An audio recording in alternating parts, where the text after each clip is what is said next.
आप पैदा हो गए हैं, कोई भी बच्चा किसी भी जाति किसी भी संप्रदाय को मानने वाला हो, कैसा भी हो, नाटा हो, लंबा हो, पतला हो, मोटा हो, कोई भी, सिर्फ बच्चा, प्रत्येक बच्चे को कौन सा अधिकार है? जीने का अधिकार। ठीक है, तो जीने का अधिकार के लिए क्या क्या चाहिए होता है हम लोग को जीने के लिए? बोलिए बोलिए जल्दी जल्दी। खाना चाहिए और हाँ पानी, और खाली खाना हवा पानी देने से नहीं जिंदा रहेगा। बच्चों का टीकाकरण होता है वो भी चाहिए। अच्छा स्वास्थ्य चाहिए, और खाना में खाली दाल भात दे देने से नहीं चलेगा, पौष्टिक आहार चाहिए। और उसी पौष्टिक आहार के तहत हम सभी लोगों को सरकार के द्वारा क्या मिलता है? यहाँ स्कूल में भोजन मिलता है ना, मध्याह्न भोजन। 0 to 6 इयर्स जो 0 से लेकर जो 6 वर्ष के बच्चे हैं उनको कहाँ खाना मिलता है? आंगनवाड़ी। ठीक, बहुत अच्छा जानते हैं आप लोग। तो आंगनवाड़ी में अर्थात हर एक उम्र के बच्चों को कैसे विशेष रूप से उनको पौष्टिकता प्रदान किया जाए, इसके लिए विशेष व्यवस्था है, क्योंकि हर एक बच्चे को जीने का अधिकार है। लेकिन आज बहुत दुख के साथ कहना पड़ रहा है कि कई बच्चों को पौष्टिक आहार नहीं मिलने की वजह से वो बच्चे कुपोषित हैं। कुपोषित जानते हैं आप लोग? जब सही से खाना नहीं मिल पाता, बच्चे बहुत पतले दुबले हो जाते हैं, किसी का पेट बड़ा हो जाता है, वो ठीक से चल नहीं पाता है, बीमार हो जाता है, तो वैसे बच्चों को कहते हैं कुपोषित बच्चे। तो वहां पर उसके किस अधिकार का उल्लंघन हो रहा है? जीने का अधिकार। तो माँ बाप को विशेष ध्यान रखना है कि आपके क्षेत्र में जो आंगनवाड़ी चल रहा है उसमें बढ़िया से वो खाना मिला। अभी तो रेडी टू ईट पैकेट आ गया है, तो आप लोग को ध्यान देना होगा कि हर एक बच्चे को मिल रहा है। और अगर माल न्यूट्रिशन का कुपोषित बच्चा है तो आपके भंडरा में ही है एमटीसी सेंटर, ये मालूम है ना, कुपोषण उपचार केंद्र। और बच्चे का मतलब नहीं होता है कि आपका पैदा किया हुआ बच्चा। बच्चे का अर्थ क्या होता है? अभिभावक लोग, आप लोग का भी है पूछने का समय। किनके बच्चे आपके बच्चे हुए? जितने लोग गांव में है ना, हर एक बच्चा आपका बच्चा, ये समझिए। मेरी तो शादी भी नहीं हुई है, तो लेकिन सबसे ज्यादा बाल अधिकार पर काम करते हैं, तब तो उनको घर में रहना चाहिए। तो ये मानना पड़ेगा कि इस देश में जब भी हम लोग कहीं भी जाते हैं तो आपसे छोटे भी बच्चे दिख रहे हैं ना, आप लोग जो थोड़े बड़े हो गए हैं, आप भी अपने से छोटे बच्चों को मार्गदर्शन दे सकते हैं। तो यही होता है जीने का अधिकार। दूसरा है विकास का अधिकार। कौन सा अधिकार?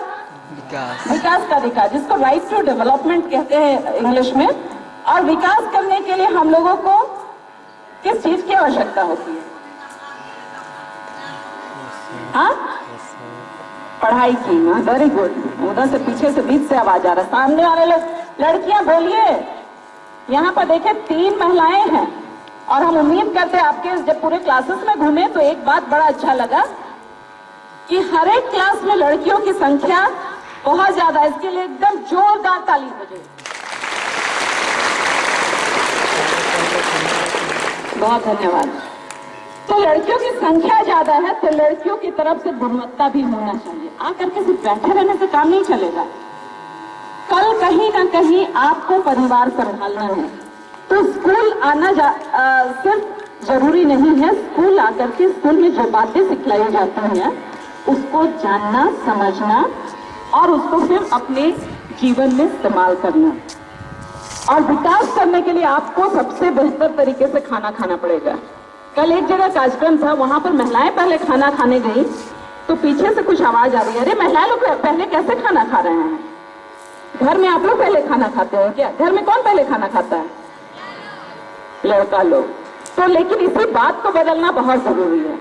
हम ये नहीं कह रहे हैं कि लड़कियां बाद में खाएं या लड़के पहले खाएं, साथ में खाने की बात करनी है, और तभी जाकर के विकास की बात करते हैं। और विकास के लिए हम लोगों को शिक्षा, अच्छे स्वास्थ्य और कई अन्य चीजों की आवश्यकता होती है। तो अच्छे स्वास्थ्य के आपको रेगुलर स्वास्थ्य का चेकअप भी होना चाहिए। स्कूल में अच्छी गुणवत्तापूर्ण शिक्षा मिलना चाहिए। तो इन सबों को याद करते हुए आपको याद रखना होगा कि यह भी आपका अधिकार है। लेकिन अधिकार की बात कर रहे हैं हम, अच्छी शिक्षा की बात कर रहे हैं, तो उसके लिए क्या जरूरी है? कब मिलेगा अच्छी शिक्षा? मेरा कान बह रहा है कि आप लोग बोल नहीं रहे हैं। कब मिलेगा अच्छी शिक्षा? हाँ, अच्छे से आप लोगों को नियमित स्कूल आना पड़ेगा हर दिन, समझ रहे हैं ना? और टीचर्स जो बोलते हैं उसको सुनना पड़ेगा, उसको फॉलो करना पड़ेगा और घर पे जाकर के भी पढ़ाई करना पड़ेगा। और अच्छी शिक्षा का अर्थ होता है एक अच्छा इंसान बनना। और हम लोग देखते हैं कि आजकल बहुत शिक्षित हो गए, लिखा रहेगा यहाँ नहीं थूके, पढ़ तो गया, कहाँ तक थूकते हैं? वहीं पे थूकते हैं जहाँ लिखा रहता है यहाँ नहीं थूके। यहाँ पेशाब करना मना है तो वहीं पे पेशाब करेंगे। तो ये अच्छी शिक्षा नहीं होती। अच्छी शिक्षा का अर्थ होता है कि आप अच्छे से पढ़ें, अच्छा इंसान बने, एक दूसरे का सहयोग करें, और तभी जाकर के आपके पूरे स्कूल कैंपस में घूमने से बड़ा अच्छा अच्छा राइम्स सब लिखा हुआ है। रेन रेन गो वे कम अगेन अनदर डे, तो हमको लगा वही वाला ये कविता पढ़े तो यहाँ पानी आ गया। तो खैर, तो विकास करने के लिए आप लोगों को रेगुलर स्कूल आना, और जो बच्चे नहीं आ रहे हैं उनको भी लाना, ठीक है?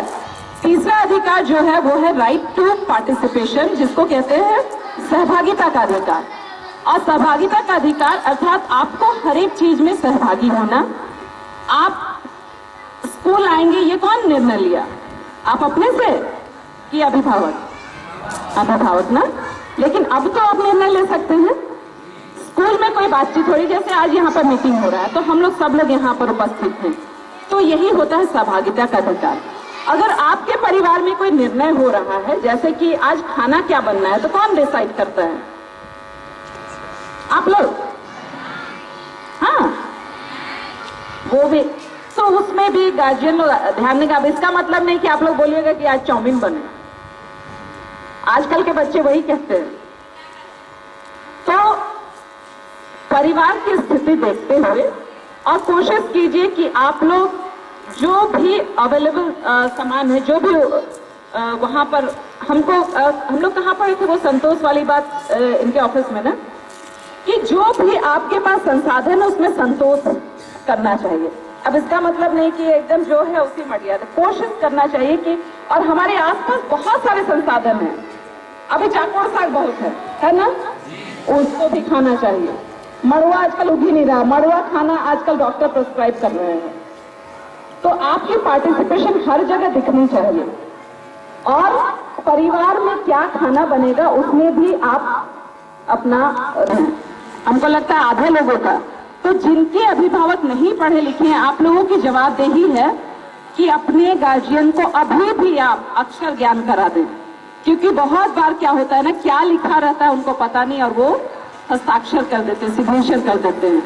तो आपकी जवाबदेही है, आपके जो फटे कम पेज वेज बचा हुआ है उसमें आप लोग उनको, ये है राइट टू पार्टिसिपेशन की हर एक चीज में आपकी भागीदारी होनी चाहिए। जब आए आपके प्रिंसिपल महोदय बहुत सारा फोटोग्राफ दिखा रहे थे, इस स्कूल में राइट टू पार्टिसिपेशन बहुत बढ़िया से हो रहा है। तो आप लोग ऐसे ही बेहतर से करते जाए, लेकिन ये सिर्फ स्कूल तक सीमित नहीं होना चाहिए। परिवार में, समाज में, हर जगह आपका पार्टिसिपेशन जरूर है, ये आपका अधिकार है। और पार्टिसिपेशन कब हो रहा है, जैसे हम बोल रहे हैं और आप जवाब दे रहे हो, वो भी एक राइट टू पार्टिसिपेशन। आप नहीं बोलिएगा, आपको बोलने नहीं दिया जाएगा, तो कहीं ना कहीं आपका अधिकार का हनन है। चौथा और सबसे मुख्य जो अधिकार है वो है सुरक्षा का अधिकार। कौन सा अधिकार? सुरक्षा का अधिकार, राइट टू प्रोटेक्शन जिसको कहते हैं। और इस अधिकार के तहत ही आज जो यहाँ पर जितने लोग को इंट्रोड्यूस किया गया, परिचय दिया गया, वो सारे लोग कहीं ना कहीं आपकी सुरक्षा और संरक्षण की बात, वहां पे पीछे लिखा भी गया है बाल अधिकार संरक्षण। और ये सबसे ज्यादा, अगर आप सुरक्षित नहीं रहेंगे, आपको जीने का अधिकार नहीं मिलेगा, आपको विकास का अधिकार नहीं मिलेगा, आप पार्टिसिपेशन नहीं कर पाएंगे। आप अगर स्कूल आने में रास्ते में कहीं आपके साथ हर दिन छेड़खानी हो रहा है, ये हो रहा, तो आप सुरक्षित रहेंगे? तब ठीक से पढ़ाई नहीं कर पाएंगे। और जैसे कि मेरे से पूर्व बालकृष्ण जी जब विषय प्रवेश कर रहे थे, उस वक्त उन्होंने एक बात को रखा था कि आज कई तरह की घटनाएं हो रही हैं और लगातार हमारी जो टीम है 4 लोगों की टीम, हम लोग जब ऑफिस में रहते हैं वहां पर कई ऐसी घटनाएं आ रही हैं जो सोचने पे मजबूर करती है कि क्या कारण है आज ऐसी परिस्थितियों से बच्चों को गुजरना पड़ रहा है। और सुरक्षा की बात जब हम कहते हैं तो बच्चों से ज्यादा अभिभावक को ध्यान देने की जरूरत है। कुछ अभिभावक सो रहे हैं, आवाज नहीं पहुंच रहा है क्या मेरा? तो आप लोगों को सबसे ज्यादा सुरक्षा की ध्यान रखने की जरूरत है। बच्चे तो हैं ही, वो अलर्ट रहेंगे, लेकिन आप लोगों को लगातार उनसे बातचीत करने की जरूरत है। सिर्फ स्कूल वो तैयार होकर के जा रहा है ये सोचने की जरूरत नहीं है। आपका तो ये बिट पे स्कूल है ना, बहुत बार यहाँ से पास होकर के ये लोग जब जाएंगे कॉलेज, उस वक्त ज्यादा परेशानी इनको झेलना पड़ेगा। और सुरक्षा की बात अभी भी आपके गांव से भी ये गैप हो सकती है। अभी 2 दिन पहले एक खबर आया है कि एक गांव है पास में ही, बारातपुर, आप लोग नाम सुनेंगे, वहां से 3 लड़कियां अभी मैट्रिक का एग्जाम लिखी थी। तीनों लड़कियां अचानक से एक दिन घर से गैप हो गई, मतलब गांव से गैप हो गई। तो आपको भी ध्यान रखना है, ये बच्चियां कभी भी गैप हो सकती हैं। ज्यादातर बच्चियों पर नजर है लोगों की। और लड़की, आप ये मत खुश होइए कि लड़कियां ही गैप होती हैं, लड़कों को भी गैप किया जाता है। आपको बोला जाएगा चलिए आप लोग फिल्म में काम कीजिए, या फिर तरह तरह के प्रलोभन दिए जाएंगे और आपको किडनी निकाल के बेच दिया जाएगा। आपके कई अंग हैं जिनको निकाल करके बेच दिया जाएगा। तो वहां पे बहुत ध्यान देने की जरूरत है। बच्चियों का लगातार तस्करी हो रहा है, जिसको मानव तस्करी कहते हैं, ह्यूमन ट्रैफिकिंग जिसको इंग्लिश में बोलते हैं। तो मानव व्यापार क्यों हो रहा है पता है? काहे ले जाया जाता है? आप लोग को कभी बताया है सर लोग? लड़कियों की तरफ से आवाज आना चाहिए, मालूम है कि नहीं? लड़कियों को लेके कहीं ले जाया जाता है। आपके गांव से है ऐसा किस्सा? वाह, बिट्टी गांव से एक भी लड़की बाहर नहीं गई है? गई कहाँ जाते हैं? गई है तो बताइए। लोहरदगा में कि और भट्टा दिल्ली, वेरी गुड। तो भट्टा दिल्ली में क्या करते हैं? काम करते हैं। और उनका 18 साल हो गया? नहीं हुआ है ना? तो जो मुखिया या फिर जो क्या बोलते हैं, पाहन या फिर जो भी जनप्रतिनिधि गण बैठे हैं, आप लोगों को ध्यान रहना चाहिए कि जब भी वो भट्टा जाते हैं, जब माइग्रेट करते हैं, जिसको पलायन करते हैं हम लोग, तो पलायन करते भी हैं तो असुरक्षित पलायन से उनको बचाना है। क्योंकि पलायन करने यहाँ कहना चाहिए एक परंपरा के तौर पर बन गया है। लोगों को लगता है कि जब वो बाहर जाकर के कमाएंगे तभी जाकर के उनका पैसा बचेगा या भरण पोषण वो परिवार का बेहतर कर सकते हैं, और ये एकदम ट्रेंड के जैसा बना हुआ है। तो उनका रजिस्ट्रेशन होता है, जनप्रतिनिधि लोगों को मालूम है? नहीं मालूम है। तो आप लोग भी ध्यान दीजिए। आप बच्चे लोग काफी जो 8, 9, 10 के बच्चे हैं, आप लोग काफी समझदार हो गए हैं। आप लोगों को बताना जरूरी है कि उनका रजिस्ट्रेशन होता है, और बाकायदा रजिस्ट्रेशन करा करके वो अगर पलायन करेंगे, ईंट भट्टों में जाएंगे, तो अगर कोई भी उनके साथ दुर्घटना होती है, मान लीजिए एक्सीडेंट होता है या फिर कोई भी घटना होती है, दुर्घटना, तो उसके एवज में मुआवजा मिलता है। जैसे एग्जाम्पल के तौर पर सिंपल सा, अगर उनका रास्ते में यहाँ से ईंट भट्टा जाते हुए अगर पैर टूट गया या हाथ टूट गया, तो लगभग 75,000 रुपया उनको मुआवजा के रूप में मिलता है। तो रजिस्ट्रेशन करा के जाना चाहिए कि बगैर रजिस्ट्रेशन करा कर ना, तो ये बहुत जरूरी है। अब इसका मतलब नहीं है कि वो सब लोग अब पलायन करने लगे कि अरे मुआवजा मिलता है। कोशिश करना चाहिए कि यहाँ पर, क्योंकि जो पलायन करता है उस परिवार के बच्चे नहीं पढ़ पाते हैं। सच्चाई है ना इस बात में? क्योंकि वो बच्चों को लेकर के चले जाते हैं, और जब वो 4-6 महीना रह जाते हैं तो बहुत मुश्किल होता है उन लोगों को कि बच्चों को फिर से वो आकर के, चूंकि ईंट भट्टों में तो इधर उधर उछल कूद करते रहते हैं, तो बहुत मुश्किल होता है फिर से आके स्कूल में कॉन्सेंट्रेट करने या एकाग्रचित होने के लिए। तो इसलिए प्रयास होना चाहिए कि वो गांव में ही रह करके कोई ना कोई रोजगार करे, अपनी खेती को बढ़ाएं, या कई ऐसे कार्य हैं मनरेगा के तहत वो अगर जॉब नहीं भी मिल रहा है तो उनको बेरोजगारी भत्ता उपलब्ध होना है। आप लोग स्कूल में जो भी समस्याएं हैं उसके लिए हमारे बीच में डीओ मैडम हैं। तो अभी हमारे पूरे जिले में महिलाओं की संख्या बड़े अच्छे पदों पे है। हमारी जो डीसी है वो भी महिला है, डीओ वो भी महिला है, डीएससी वो भी महिला है, बाल संरक्षण की अध्यक्ष वो भी महिला है। तो लड़कियों को तो हमको लगता है कि बहुत मन लगा करके पढ़ना चाहिए और इन सब चीजों जैसे ट्रैफिकिंग जैसे समस्या से बचना चाहिए। आप यहाँ रहिएगा ही नहीं तो फिर कैसे इन सब जगहों पे आ पाइएगा।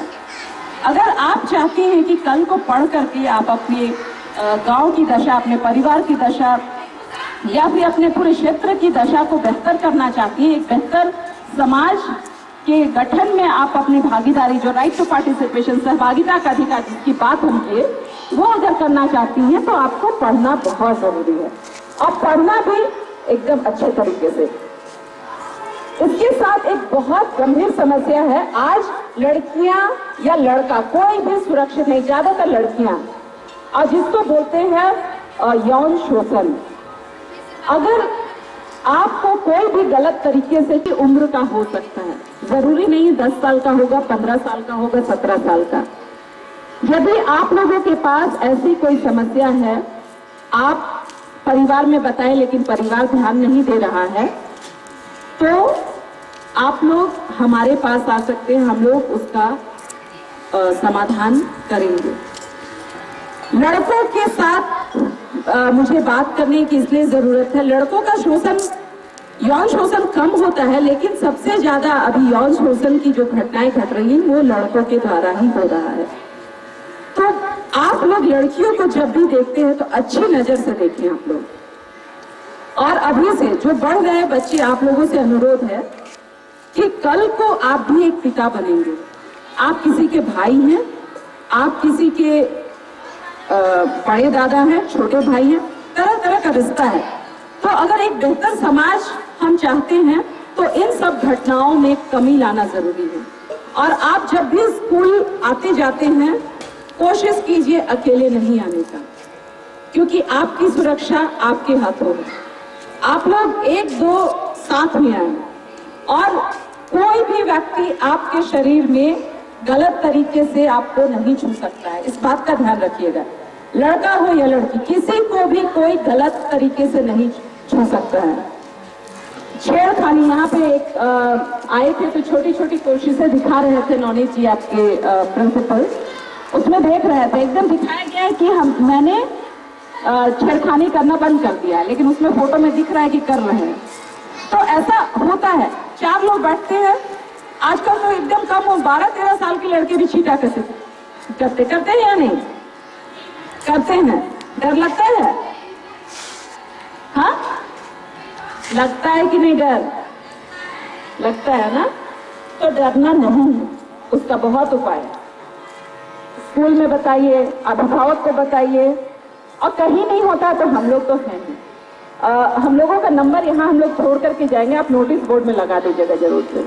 और एकदम बेफिक्र होके आप मोबाइल सिखाने की जरूरत नहीं है, आप लोगों को, सब लोगों को आता है, हमको पता है। आजकल गांव का बच्चा है या शहर का, सबको मोबाइल हैंडल करने आता है।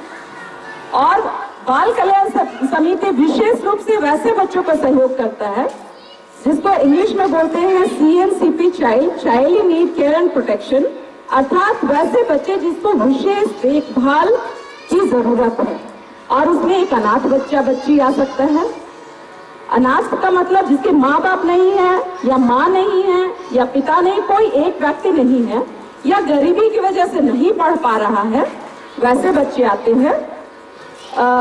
या फिर जो यौन शोषण के शिकार है, किसी गलत ये से आपको अगर ले करके उन लोगों को ले जाता है एकांत में और बारी बारी से दोनों बच्ची के साथ कुकर्म करता है। 6 साल की बच्ची किस क्लास में पढ़ती है? हाँ, 6 साल की बच्ची किस क्लास में पढ़ती है? 3, 2 या 3 में पढ़ती है ना, कभी कभी तो 1 में भी पढ़ते हैं गांव में। कितनी छोटी बच्ची, 7 साल की बच्ची, हम वर्ष बोल